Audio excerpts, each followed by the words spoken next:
ओम नमो भगवते वासुदेवाय। ओम नमो भगवते वासुदेवाय। ओम नमो भगवते वासुदेवाय। वसुदेव सुतं देव कंसचाणूरमर्दनं देवकी परमानंद कृष्ण बंदो जगद्गुरु। गुरुवे गौरचंडाय राधिकाय तदालाय कृष्णाय कृष्ण भक्ताय तद्भक्ताय नमो नमः। नमो ओम विष्णुपादाय कृष्णप्रेष्ठाय भूतले श्रीमते जय पताका स्वामिनीति नामिने नमो आचार्य पादाय निताय कृपदायिने गौर कथा धामोदय नगर ग्राम तारिणे। हरे कृष्ण। जय श्रील प्रभुपाद की। श्रीमद् भागवतम गीता হচ্ছে ভগবানের মুখ নিঃসৃত বাণী, ভাগবতম হচ্ছে ভক্ত এবং ভগবানের লীলা বিষয়। অমল পুরাণ শ্রীমদ্ ভাগবতম, চৈতন্য চরিতামৃত হচ্ছে ভগবানের মন। তো এক মাস ব্যাপী শ্রী চৈতন্য মহাপ্রভুর শুভ আবির্ভাবের পূর্ব মুহূর্তে চৈতন্য চরিতামৃত পাঠ কীর্তন হলো। গতকাল থেকে শ্রীমদ্ ভাগবতমের আবার আগের মতো পঠন পাঠন শুরু হয়েছে। তো আজ আমরা শ্রীমদ্ ভাগবতম থেকে এই তৃতীয় স্কন্দের প্রথম ভাগের 16 অধ্যায়, তৃতীয় স্কন্দ 16 অধ্যায়, শ্লোক নাম্বার 37 বোর্ডে লেখা আছে। আজকের এই অধ্যায়ের টাইটেল বা এই অধ্যায়ের নাম হচ্ছে বৈকুণ্ঠের দুই দ্বারপাল, জয় ও বিজয়কে ঋষিদের অভিশাপ। তো আমরা ঋষিরা জয় বিজয়কে কি অভিশাপ দিয়েছিল সেই বিষয়ের আজ সর্বশেষ শ্লোক এই অধ্যায়ের আমরা সকলে একত্রে পাঠ কীর্তন করব। আপনারা কৃপাপূর্বক আমার সঙ্গে বলবেন। শ্লোক নাম্বার 37। বিশ্বাস জয় স্থিতি লয় উদ্ভত হেতুরাদ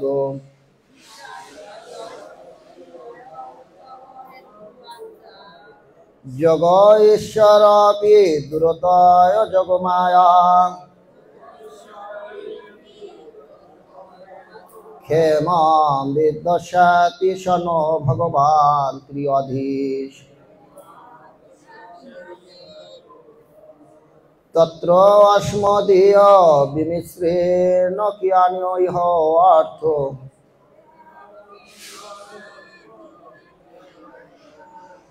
বিশ্বাস জয় স্থিত লয় উদ্ভত হেতুরাদ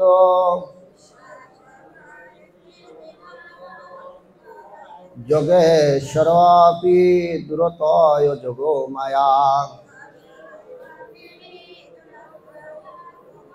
ক্ষেমাম বিধাস্যতি শন ভগবান ত্রিঅধীশ স্তোত্র অস্মদীয় বিমিশ্রেণ কিয়ানি আর্থ বিশ্বাস জয় স্থিতি লয় উদ্ভত হেতুরাদ যোগেশ্বর আপি দূরতয় যোগমায়া ক্ষেমাম বিধাস্যতি শন ভগবান ত্রিঅধীশ তত্র অস্মদীয় বিসৃজেন কিয়ানি আর্থ বিশ্বাস জয় স্থিতি লয় উদ্ভত হেতুরাদ যোগেশ্বর আপি দূরতয় যোগমায়া ক্ষেমাম বিধাস্যতি শন ভগবান ত্রিঅধীশ তত্র অস্মদীয় বিমিশ্রেণ কিয়ানি আর্থ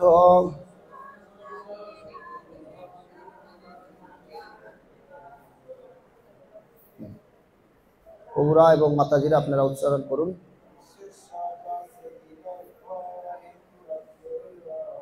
বিশ্বাস জয় স্থিত লয় উদ্ভত হেতুরাদ যোগেশ্বর অবিদ্রতয় যোগমায়া ক্ষমাং বিধাস্যতি শন ভগবান ত্রিদেশ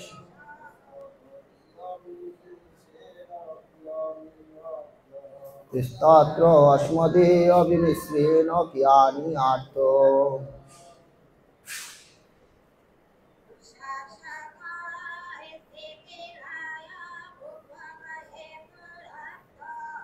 বিশ্বাস্য জয় স্থিতলয় উদ্ভূত হেতুরাদ্য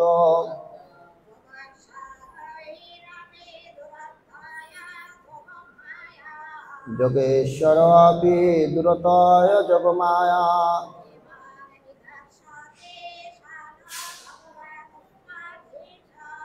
ক্ষমাং বিধাস্যতি শন ভগবান ত্রিদয়ীশ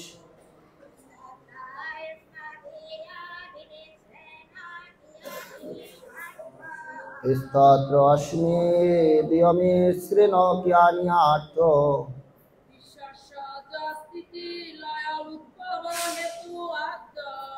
বিশ্বাস্য জয় স্থিতিলয় উদ্ভূত হেতুরাদ্য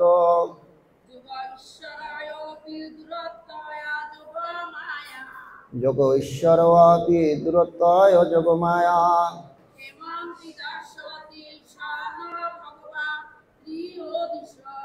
ক্ষেমং বিধাস্যতি শন ভগবান ত্রিয়দিশ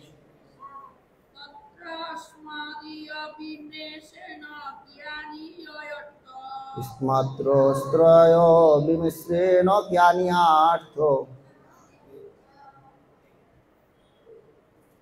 এই শ্লোকের শব্দার্থ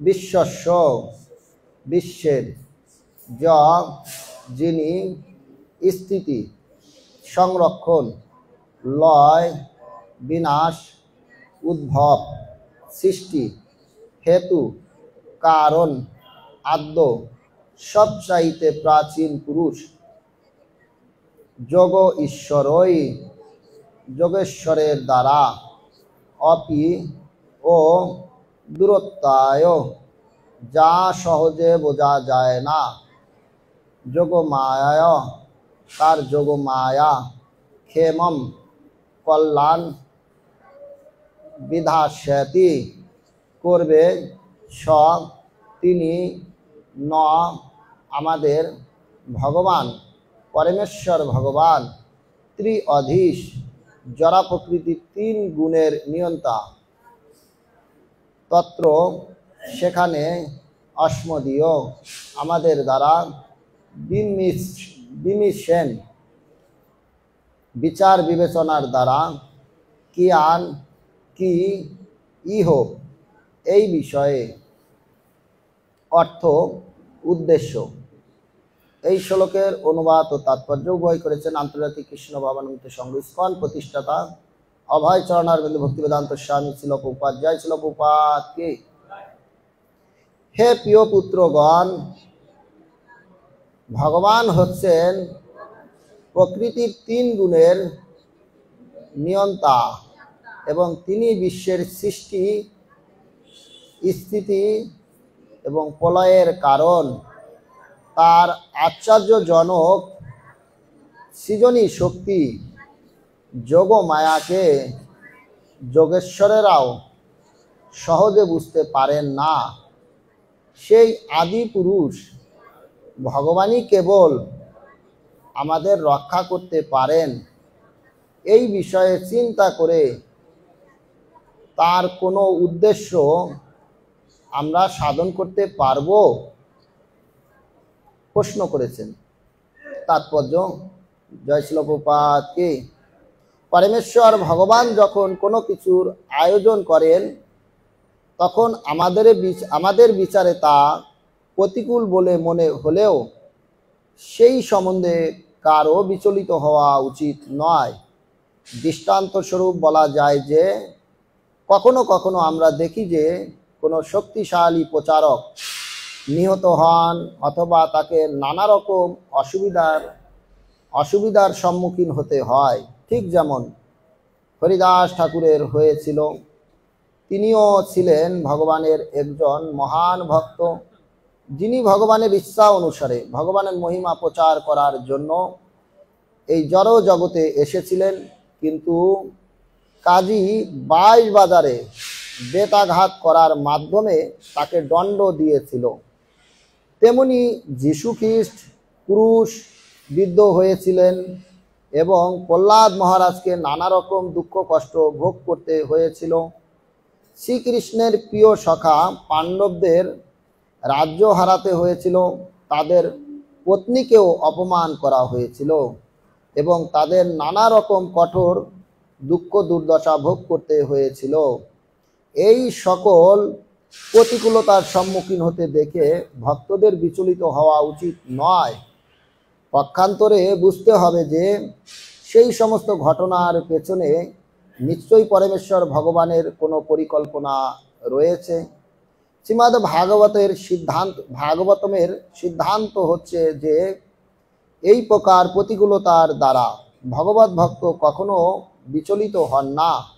ভগবত ভক্ত এমনকি প্রতিকূল অবস্থাকেও ভগবানের কৃপা বলে মনে করেন।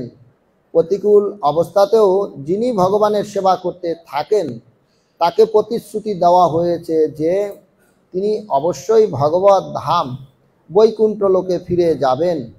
ব্রহ্মা দেবতাদের আশ্বাস দিয়েছিলেন যে সেই অন্ধকার পরিস্থিতির সৃষ্টি কিভাবে হয়েছিল সেই সম্বন্ধে আলোচনা করার কোনো প্রয়োজন নেই, যেহেতু প্রকৃত পক্ষে এইটি ছিল পরমেশ্বর ভগবানের বিধান। ব্রহ্মা সেই কথা জানতেন। ভগবানের মহান ভক্ত হওয়ার ফলে ভগবানের পরিকল্পনা বোঝা তার পক্ষে সম্ভব ছিল। এখানেই শিল প্রভুপাদ কর্তৃক প্রাঞ্জল তাৎপর্য সমাপ্ত। জয় শিল প্রভুপাদ কি।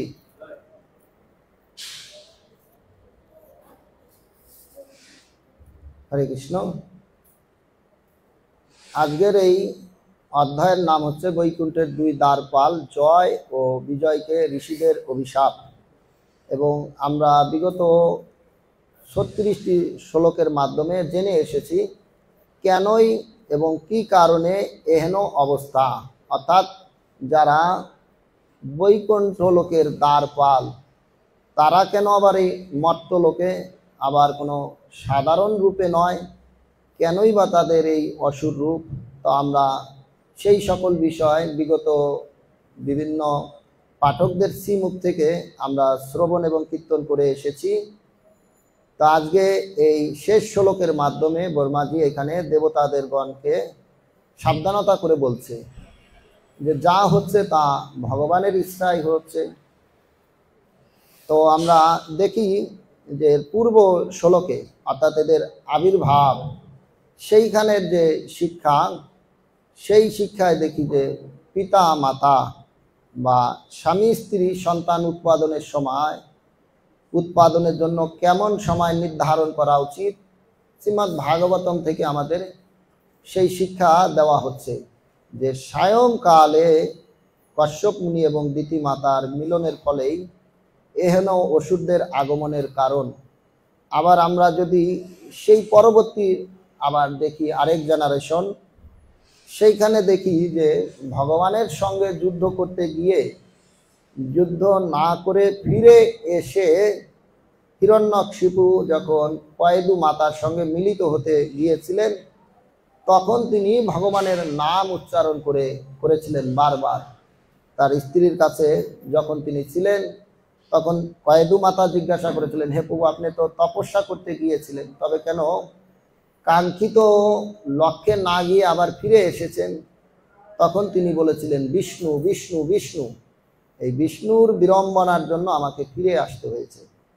তা আমরা দেখি ফলস্বরূপ আমরা সেই যে বিষ্ণু নাম স্মরণ করা মাত্র সেই ফলস্বরূপ আমরা মহান ভগবত ভক্ত অসুর কুলে আসা সেই প্রহ্লাদ মহারাজের মতো মহান ভক্ত পেয়েছি। এজন্য পিতা মাতার অনেক গুরুত্বপূর্ণ ভূমিকা এখানে বহন করছে। আবার আমরা দেখি যে জড়জগতে পিতামাতা আমাদেরকে অনেক সময় ঊর্ধ্ব লোক থেকে আহ্বান করে নিয়ে আসতেছেন, কিন্তু আমরা যার কাছে নিজেকে সমর্পণ করছি সেই গুরুদেব আমাদেরকে ভগবানের দিব্য মন্ত্র এবং এই বিধি নিষেধ পালন করার মাধ্যমে গুরুদেব আবার আমাদেরকে ঊর্ধ্বলোকে প্রেরণ করছেন। তো পিতা মাতা আমাদেরকে এই জগতে নিয়ে আসছেন, গুরু আবার আমাকে ঊর্ধ্বলোকে প্রেরণ করছেন। মাঝখানে কি হতে পারে সেই শিক্ষা এখানে তুলে ধরা হয়েছে, যে বৈকুণ্ঠ লোকের দ্বারপাল হওয়া সত্ত্বেও জয় বিজয়ের এহেন অবস্থা কেন।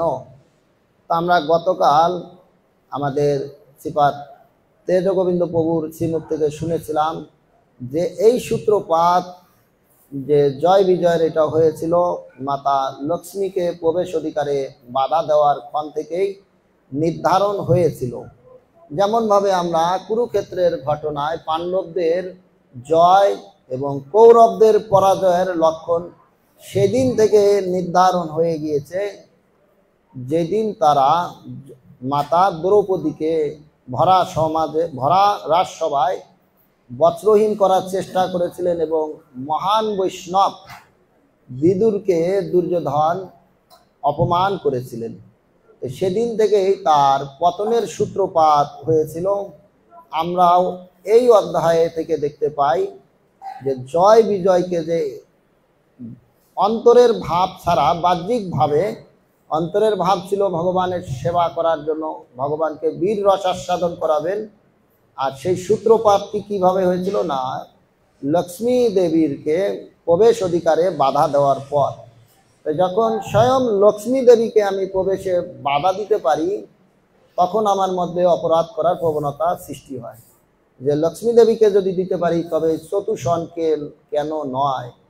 তা আমরা দেখি সেই চতুষণকে বাধা দেওয়ার ফলেই তাদেরকে এই অসুর জনিতে আসতে হয়েছিল, এই মর্তে অভিশপ্ত হয়ে আসতে হয়েছিল। তো শিল প্রভুপাদ এখানে তার তাৎপর্যে কিছু ঘটনা তুলে ধরেছেন।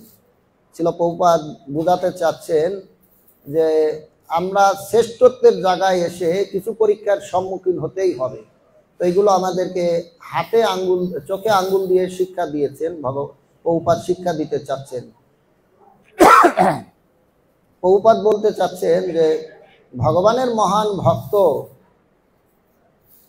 হরিদাস ঠাকুর, তিনিও ভগবানের এই নাম প্রচার করতে এসে 22 বাজারে তিনিও বেতের আঘাতের সম্মুখীন হয়েছিলেন। তো আমরাও ভক্ত হতে এসেছি, আমরাও সাধু হয়ে থাকতে চাই। এর মাধ্যমে প্রভুপাদ এই দৃষ্টান্ত তুলে শিক্ষা দিতে চাচ্ছে যে তুমি নামের আচার্য হতে চাও, জগতের দৃষ্টান্ত স্থাপন করতে চাও, কিন্তু পরীক্ষার সম্মুখীন হবে না, তা কি করে হয়। তাই আমরা দেখি যে পরীক্ষার সম্মুখীন, কঠিন পরীক্ষার সম্মুখীন হয়েও নামের প্রতি তার কেমন নিষ্ঠা। অর্থাৎ আমি যাকে নামের আচার্য বানাবো তাকে 22 গ্রামে 22 বাজারে বেতের আঘাত করার পর সে কি নামকে ছেড়ে দেয় না নামকে আশ্রয় করে থাকে। তা আমরা দেখি নামাচার্য হরিদাস ঠাকুরের বেলায় যিনি নামের আচার্য হতে এসেছিলেন, যাকে এই উপাধি ভগবান প্রদান করবে, তিনি সেই পরীক্ষায় কৃতকার্য হয়েছিলেন। পরবর্তীতে আমরা দেখি এখানে পাণ্ডবদের কথা বলা হয়েছে। ভগবান যাদেরকে উদ্দেশ্য করে এই শ্রীমদ্ ভগবদ গীতার জ্ঞান প্রদান করবে, তাদেরও তো দেখা উচিত যে তারা কেমন ভক্ত। ভগবান যাদের ভিত্ত হয়ে, যাদের বাড়িতে ড্রাইভারের সেবা করছেন, বিনা বেতনে যাদের চাকরি করছেন, তাদের পরখ করা যাক। তো আমরা দেখি সেই কুরুক্ষেত্রের যুদ্ধের পূর্ব মুহূর্তে পঞ্চপাণ্ডবের এক ভাই, যার নাম হচ্ছে সহাদেব। সহাদেবকে ভগবান শ্রীকৃষ্ণ ভয় পেতেন। ভক্তকে ভগবান ভয় পায়, এটা শুনলে অবাক, কিন্তু কেন না, তার কারণ হচ্ছে সহাদেব ছিল জ্যোতিষী এবং সহাদেব ছিল সত্যবাদী। যুধিষ্ঠির মহারাজের মতো তিনিও সত্যের প্রতি দৃঢ় নিষ্ঠা। তো একদা সহাদেবের এই জ্যোতিষ মন্ত্রণালয় দুর্যোধন এসেছে, কখন যুদ্ধে গেলে এবং কিভাবে যুদ্ধ করলে আমরা জয় লাভ করব। হে ভাই, তুমি তো জানো, তুমি যেহেতু জ্যোতিষ বিদ্যা শিখেছো, আর তুমি যেহেতু এর উপরেই ফার্মেসি, এর উপরে যেহেতু তুমি ক্লিনিক খুলেছো, তোমার ক্লিনিকে আমি ট্রিটমেন্টের জন্য এসেছি, তুমি আমাকে ট্রিটমেন্ট দাও, পরামর্শ দাও। যে কোন সময় কোন লগ্নে কোন তিথিতে আমরা যুদ্ধে গেলে এই কুরুক্ষেত্রের যুদ্ধে জয়ী হতে পারি। আর ভগবান দূর থেকে দেখছে যে সহদেব এই কথা বলা শুরু করেছে, তো ভগবানের মনে চিন্তা যে আমি যেই পরিকল্পনা নিয়ে এসেছি সেই পরিকল্পনা তো ফাঁস করে দিচ্ছে সহদেব। তাই ভগবান ছুটছে, দৌড়াচ্ছে সহদেব যেন এই কথা না বলতে পারে। আর সহদেব দুর্যোধনকে খুব সুন্দরভাবে প্রেসক্রিপশন করে দিয়েছে কিভাবে কোন সময় যাওয়ার ফলে তিনি জয়ী হতে পারবে তারা। তো এইভাবে সহদেব প্রেসক্রিপশন করেছিলেন। আর ভগবান ছুটে এসেছিলেন। ভগবান ছুটে এসে সহদেবকে বলেছিল, হে সহদেব, তুমি কি মূর্খ নাকি? তুমি জানো না এই যুদ্ধ তোমাদের বিরুদ্ধেই হবে, আর তুমি সমস্ত ঘটনা বলে দিলে, তার ফলে তো তোমাদের পরাজয় অনিবার্য। তখন সহদেব বলেছিলেন, হে প্রভু, এটা তো আমার চিন্তা না, আমি আমার স্বভাবজাত ধর্ম করেছি, আমার কাছে সে জানতে এসেছে, আমি তাকে সেই কথা বলেছি, এটা আমার স্বভাবজাত ধর্ম। আর যুদ্ধে কি করে জয় হবে সেটা তো আমাদের চিন্তা না, সেটা হচ্ছে আপনার চিন্তা। তো ভগবান দেখেছিলেন যে তার প্রতি পঞ্চপাণ্ডব কিভাবে নির্ভরশীল।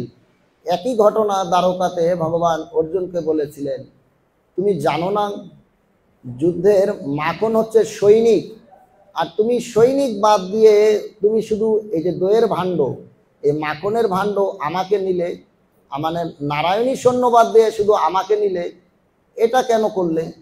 আমি তো যুদ্ধ করব না।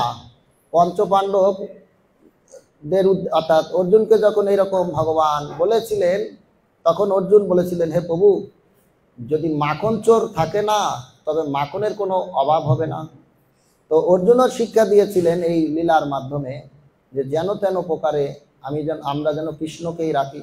যত্র যোগেশ্বর কৃষ্ণ যত্র পার্থ ধনুর্ধর তত্র শ্রী বিজয় ভূতিধ্ববা নীতিমত মম। তো আমরা তখনই বিজয় লাভ করতে পারবো যখন আমরা ভগবানকে রাখবো।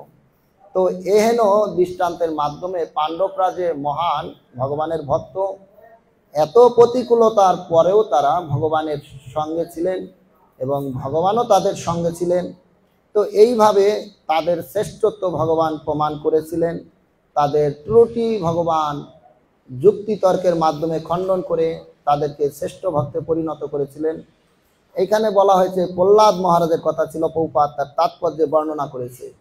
এই দৃষ্টান্তকে বিগত এই শ্লোকগুলোর ব্যাখ্যা করার জন্য প্রভুপাদ এই দৃষ্টান্ত তুলে ধরেছে যে হিরণ্যকশিপু তিনিও তার পুত্র প্রহ্লাদের উপরে বহুভাবে আঘাত করেছিলেন, যে যা এই জগতে কোনো সাধারণত পুত্র হয়ে পিতা হয়ে পুত্রের প্রতি এহেন অপরাধ এহেন অত্যাচার করেন না, তবুও তিনি করেছিলেন। কেন না, এ হচ্ছে রাজবিদ্যা রাজগুহ্য যোগ।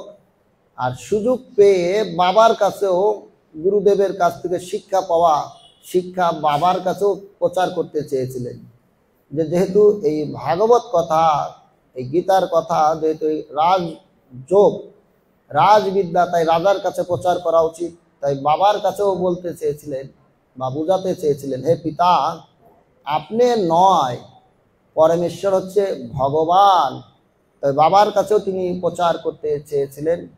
তো বাবা কি চান না, এই জগতে চিনির থেকেও মিষ্টি হচ্ছে প্রশংসা। বাবা চেয়েছিলেন নিজের প্রশংসা, আর প্রহ্লাদ মহারাজ করেছিলেন ভগবানের প্রশংসা। তাই পিতা পুত্রকে নিদারুণভাবে কষ্ট দিতেছিলেন, আর ভগবান দেখছিলেন যে তার এই কষ্টের মধ্যেও সে আমাকে কিভাবে স্মরণ করতে পারে, আমাকে কি করে স্মরণ রাখতে পারে। তাই সেই পরীক্ষার মাধ্যমে আমরা দেখি প্রহ্লাদ মহারাজ যখন উত্তীর্ণ হয়েছিলেন, তখনই তিনি অসুরকুলে আসা ভক্ত শ্রেষ্ঠে পরিণত হয়েছিলেন। তা আমরা যদি আমাদের ছেলে মেয়েদের বেলায় দেখি, কোনো ছোট বাচ্চাদের স্কুলে যদি যাই, তা আমরা দেখব যে স্কুলে ছেলেমেয়েরা হাই জাম্প খেলার জন্য যখন দৌড়াতে থাকে, আর তাদের শিক্ষক শিক্ষিকা তাদের সামনে একটা রশি প্রদান করে। তা আপাতত দৃষ্টিতে আমরা বিচার করব, যারে কেমন বিচার, শিক্ষক হয়ে ছাত্রের সামনে একটা রশি দিয়েছে, এই রশিতে পা বেঁধে গিয়ে তো তার পা ভাঙতে পারে, হাত ভাঙতে পারে, এটা কেমন ব্যাপার। তো এই রশিটা হচ্ছে মাপকাঠি, অর্থাৎ ওজন মাপার জন্য যেমন দাঁড়িপাল্লা, এই হাই জাম্পে একজন পরীক্ষককে একজন প্রতিযোগীকে নির্বাচন করার মাপকাঠি, অর্থাৎ এর উপর দিয়ে যেতে পারলেই সে পুরস্কার পাবে। তো আমরা এই জগতে এসেছি এই প্রতিকূলতা অতিক্রম করে কি করে ভগবানের সঙ্গে থাকতে পারি, তবেই আমি ভক্তে পরিণত হতে পারবো, তবেই আমি ভগবানের কাছে থাকতে পারবো। তো ওই ছাত্র ছাত্রীকে শিক্ষক পুরস্কৃত করার জন্যই এহেন ব্যবস্থা করেছেন। তো এই জগতে এই প্রতিকূলতা আর এই যে জগতের নাম দিয়েছে এই জন্য ভগবান দুঃখালয়। তো আমরা যেন এই প্রতিকূলতা দেখে পালিয়ে না যাই।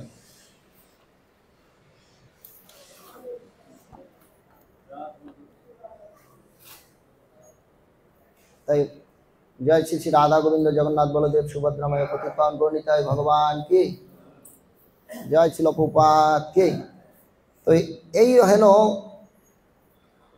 শ্রীমদ্ ভাগবতমের মাধ্যমে আমাদেরকে এই হেন দৃষ্টান্তের মাধ্যমে ছিল সুখদেব গোস্বামী পাদ শিখাতে চাচ্ছেন, জানাতে চাচ্ছেন যে আমরা ওই ভক্তিতে এসে আমাদের কি প্রতিকূলতা হতে পারে। দ্বারপাল হয়েও, বৈকুণ্ঠ লোকের দ্বারপাল হয়েও যেখানে কোনো কুণ্ঠা নেই সেখান থেকে যদি ফিরে আসতে হতে পারে তাহলে আমাদেরও কি হতে পারে। তা আমরা দেখি ভাগবতমের মাধ্যমে আমাদেরকে শিক্ষা দেওয়া হচ্ছে যে জড় ভরত, আমার সৌভাগ্য হয়েছিল গত বছর নেপালে সেই গলেশ্বর ধামে যেখানে জড় ভরত তপস্যা করেছিলেন সেই স্থানে যাওয়ার। তো যেখানে জড় ভরত তপস্যা করেছিলেন, শশাগর পৃথিবীর রাজা, সমস্ত রাজ্য ত্যাগ করে এসেও তিনি যখন বনে তপস্যা করছিলেন কৃষ্ণ গণ্ডকী বা কালী গণ্ডকী নদীর তটে, এক হরিণ শাবকের প্রতি তার যে প্রেম বা আসক্তি শ্রেণের ভাব উদয় হয়েছিল, আর তাকে রক্ষা করতে গিয়ে আমরা দেখি তিনি ভাব স্তর থেকে তার পতন হয়েছিল। অর্থাৎ ভগবান তার মাধ্যমে আমাদেরকে শিক্ষা দিতে চাচ্ছে যে এই যে ভাব স্তরে, অর্থাৎ এই যে 8টি ধাপ, সেই চূড়ান্ত সমাধির পূর্ব মুহূর্তে, অর্থাৎ সমাধিতে গেলেই সে তার লক্ষ্যে পৌঁছে যায় পরবর্তীতে। তো সেইখান থেকেও ফিরে আসতে হতে পারে। কেন না, জড় ভরতের মায়ের গর্ভ থেকে পড়ে যাওয়া, ভূমিষ্ঠ হওয়া হরিণ শাবককে রক্ষা করা পর্যন্ত তার কর্তব্য ছিল, কিন্তু আমরা দেখি তিনি পরবর্তীতে তার প্রতি আসক্ত হয়েছিল।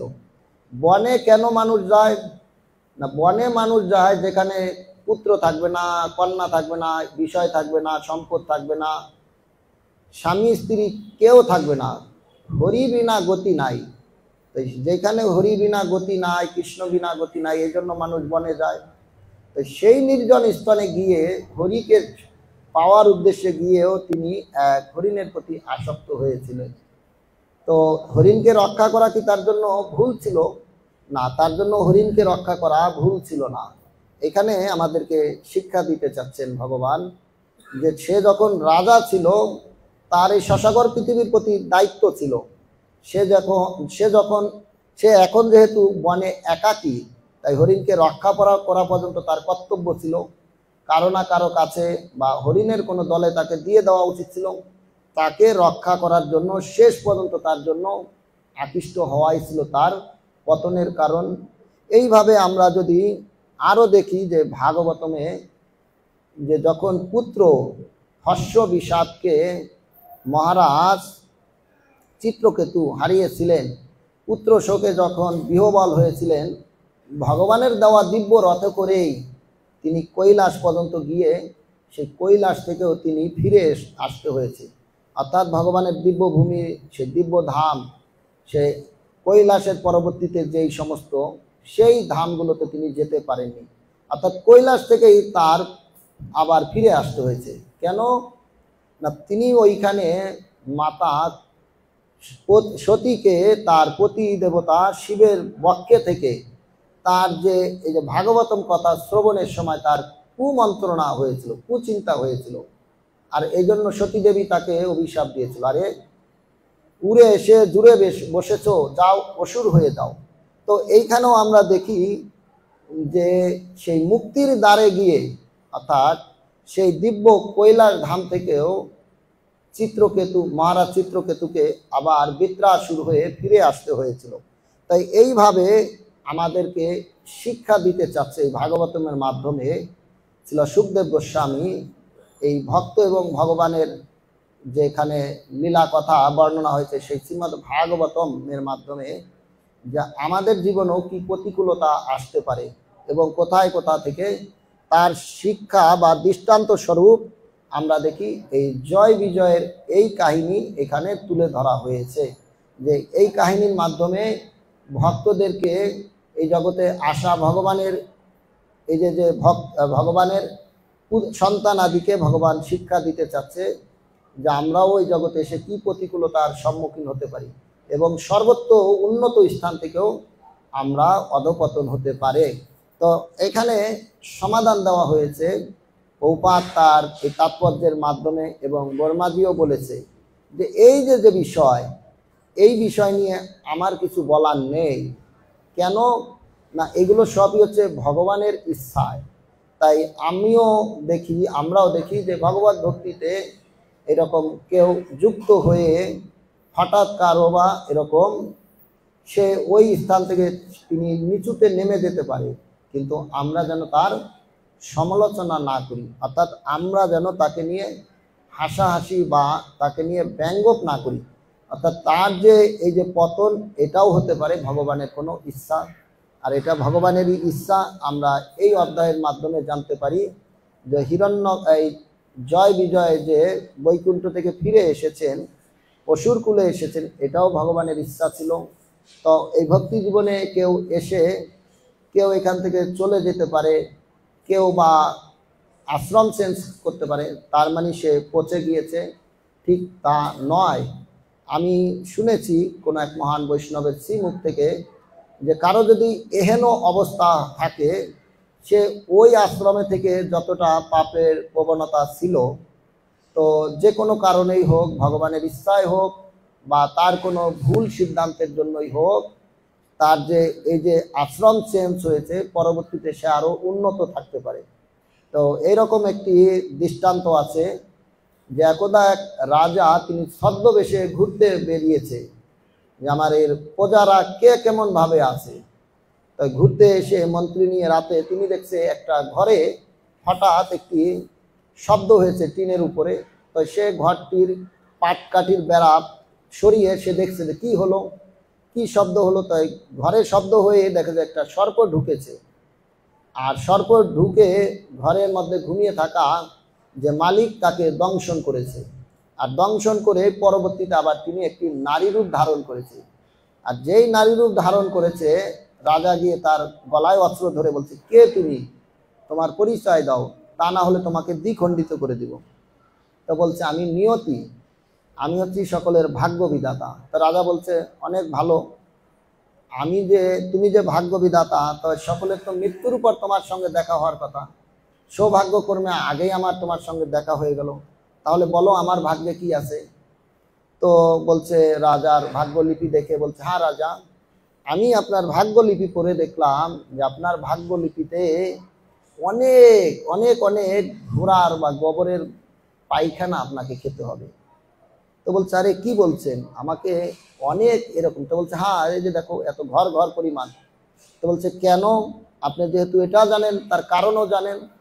তো বলছে, এর কারণ হচ্ছে যে আপনি বহুকাল পূর্বে একদা আপনার কাছে এক ভিখারি দরিদ্র এক মাতা এসে ভিক্ষা চেয়েছিল, এবং তিনি বলছিলেন, হে রাজন, আমি অনেক ক্ষুধার্ত, তাই আপনি কৃপা করে আমাকে কিছু আহার প্রদান করুন। তো আপনি বলছিলেন যে দেখো, আমি সারাদিন এরকম দান দক্ষিণা করে এসেছি, এখন আর আমার সময় নেই, তুমি চলে যাও অন্য দিন। তো বলছে, আমি 7 দিন ধরে খাই না, অন্য দিনের কথা বললে তো আমি অন্য দিনের জন্য সইতে পারবো না, তাই কৃপা করে আপনি এখনই আমাকে প্রদান করুন। তো আপনি যেহেতু রানী মহলে ছিলেন এবং রসে মহলে ছিলেন, তাই আপনি ক্রোধে এবং রাগে তাকে খাবারের পরিবর্তে গোবর দিয়েছিলেন। তাই ওই মাতা সেই গোবর নিয়েই ভগবানের কাছে কান্না করেছিলেন, হে ভগবান, এ কেমন পরিহাস, আমি এত ক্ষুধার্তর পর আমার কপালে এই জুটলো। আর সেই মাতা অভিশাপের ছাড়াই, অভিশাপ দেননি, বিনা অভিশাপে তার এই দুঃখের ফলেই তোমার কপালে হয়ে গিয়েছে। তো রাজা বলছে, হে নিয়তি, হে মাতে, বলো তাহলে আমি কি করে এগুলো থেকে উদ্ধার হতে পারি। তো বলছে উল্টা কিছু করো, এমন কিছু করো সবাই যেন নিন্দা করে। আর সবাই যখন তোমার নিন্দা করবে তখন কি করবে, তোমার পক্ষ থেকে সমস্ত পাপ তাদের ঘাড়ে চলে যাবে, আর এক সময় তোমার এই রকম সব কমে যাবে।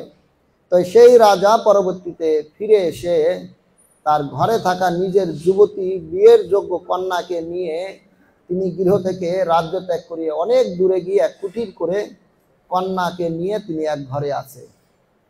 আর এর ফলে সমস্ত রাজ্যে কুঘটনা রটে গেল, রাজাকে নিয়ে কুমন্ত্রণা করতে লাগলো। কিন্তু পরবর্তীতে নিয়তি একদিন ভাবে যে আমি তো রাজাকে বললাম, রাজা তো হেন করছে, আসলে রাজা কি করছে সেটা দেখার জন্য যখন নিয়তি এসেছিলেন, নিয়তি এসে দেখছে রাজা তার কন্যাকে রাধারানীর মতো সাজিয়ে তার সঙ্গে ভাগবতমের কথা, এই ভক্তি বিষয় ভাব বিনিময় করে কন্যাকে মা বানিয়ে তার পুজো করছে। তো এ দেখে নিয়তি ফিরে গিয়েছে। আর কিছুদিন পর রাজার মৃত্যু হয়েছে। রাজার মৃত্যু হলে পর রাজা দেখে যে তখনও তার ভাগ্যে কিছু খবর আছে। তো বলছে, হে মাতে, আমি তো আপনার নির্দেশ অনুযায়ী করলাম, তারপরেও কেন?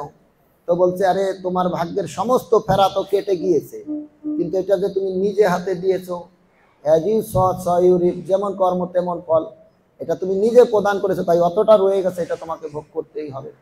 তো এই দৃষ্টান্তের দ্বারা বোঝানো হচ্ছে যে এহেন পরের কথা যখন আমরা বলবো, পরের সমালোচনা যখন করব, তখন সেইগুলো কি হবে, আমার ভাগে আসবে। তো এইভাবে সীতা মাতা তিনিও রামায়ণের মাধ্যমে শিক্ষা দিচ্ছে। তিনি হনুমানকে বলছে, হনুমান, তুমি এই 30 জটার দলকে কষ্ট দিতে চাচ্ছ, তাদের শাস্তি দিতে চাচ্ছ, তুমি ভাবছো যে আমার দুঃখের জন্য এই 30 জটা দায়ী, কিন্তু আমি তোমাকে বলছি আমার দুঃখের জন্য 30 জটা দায়ী না, আমার দুঃখের জন্য আমি দায়ী।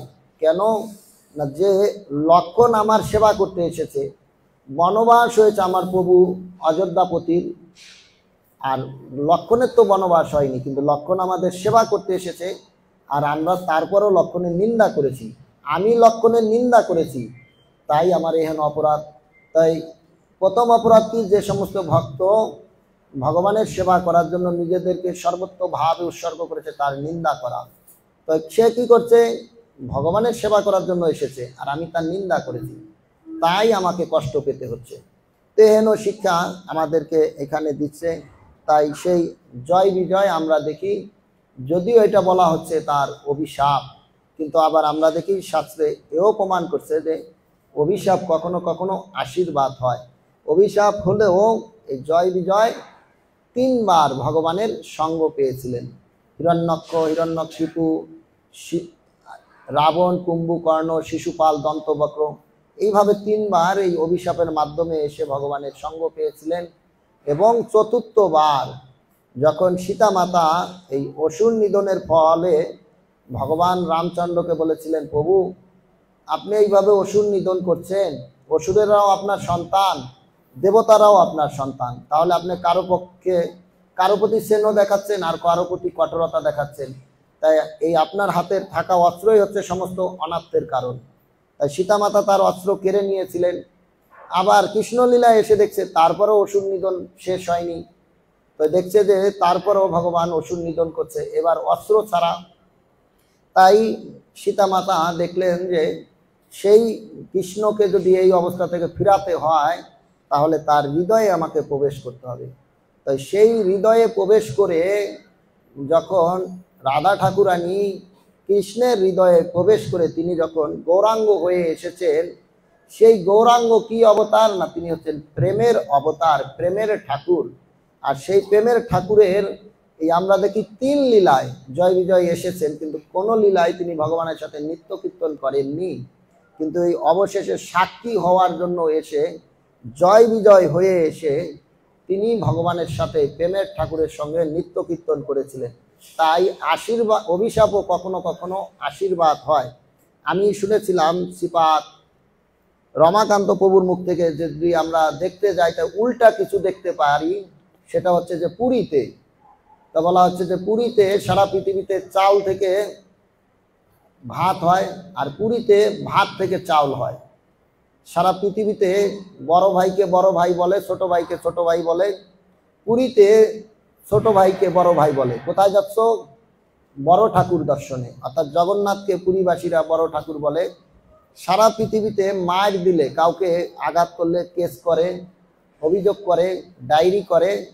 পুরীতে মার দিলে প্রণামী দেয়, অর্থাৎ পান্ডাজিকে বলে আরেকটা দিন, আরেকটা দিন। অর্থাৎ ভগবানের দাঁতন দিয়ে, জগন্নাথের দাঁতন দিয়ে যখন পান্ডাজিরা ভক্তদেরকে আঘাত করে, ভক্তরা তখন তাদেরকে প্রণাম দেয়, প্রণামী দেয়। তো ঠিক তদ্রূপভাবে আমরা দেখি এই অভিশাপ মহান আশীর্বাদে পরিণত হয়েছিল। তো সেই পুরুষোত্তম ভগবানের সঙ্গে, প্রেম পুরুষোত্তম ভগবানের সঙ্গে সেই জয় বিজয় এসে এইভাবে নৃত্য করছে। তো এইখানে আমরা এই শিক্ষা দেখছি, সূচকস্য অপি তদ্ভবে, অর্থাৎ সূচনা দেওয়াই হচ্ছে অপরাধ। তাই বর্মাজি এখানে বলছে এটা হচ্ছে ভগবানের একান্ত ভগবানের বিষয়, তাই তিনিও এখানে নীরবতা পালন করতে চাচ্ছেন, অর্থাৎ তিনিও এখানে প্রশ্ন রেখে দিচ্ছেন। তাই এই বিষয়ে চিন্তা করে তার কোনো উদ্দেশ্য আমরা সাধন করতে পারবো? এটা কি আরো তার আগের লাইনে লিখছে ছিল প্রভুপাদ, সেই আদি পুরুষ ভগবানই কেবল আমাদেরকে রক্ষা করতে পারেন।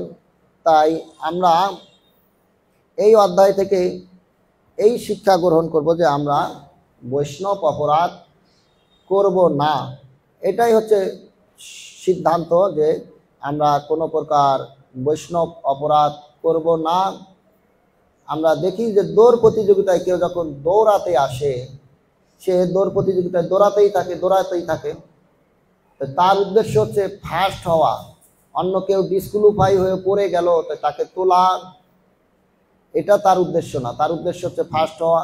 তো আমরা এখানে এসেছি ভক্ত হতে, তাই আমাদেরও উদ্দেশ্য হচ্ছে ভগবানের কাছে ফিরে যাওয়া, অন্যকে তোলা বা অন্যকে ফেলা বা অন্যের সমালোচনা করা নয়। এইভাবে এই অধ্যায়ের মাধ্যমে আমাদেরকে শিক্ষা দিচ্ছে। তো একদা এক সাধু ব্যক্তি, তিনি গঙ্গা পার হওয়ার জন্য, নৌকায় করে গঙ্গা পার হওয়ার জন্য গঙ্গায় যাচ্ছে।